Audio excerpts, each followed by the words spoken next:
আজ আমাদের মেনু গরম গরম সাদা ভাত, যেটা আমাদের প্রত্যেক দিনই থাকে, তাই তো? আদৌ এটা না, গরম গরম সাদা ভাত, যেটা মা ছেলে খাবো। জোর খিদে পেয়েছে আজকে, সকাল থেকে অনেক কাজ করেছি, অনেক কাচাকুচি করেছি,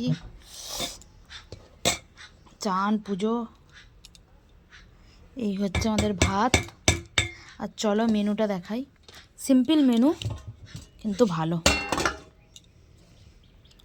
মাছের তেল দিয়ে পালং শাক, দারুণ ছিল তেলটা। মাছের তেল দিয়ে বানিয়েছি পালং শাক। আর এদিকে বানিয়েছি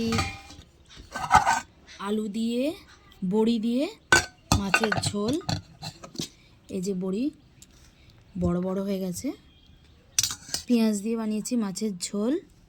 আর এদিকে বানিয়েছি আমি এই বাটির মধ্যে করে চিংড়ি মাছ ভাপা। এই যে তুলে দেখাই, চিংড়ি মাছ ভাপা। এই হচ্ছে আজকে আমাদের মেনু।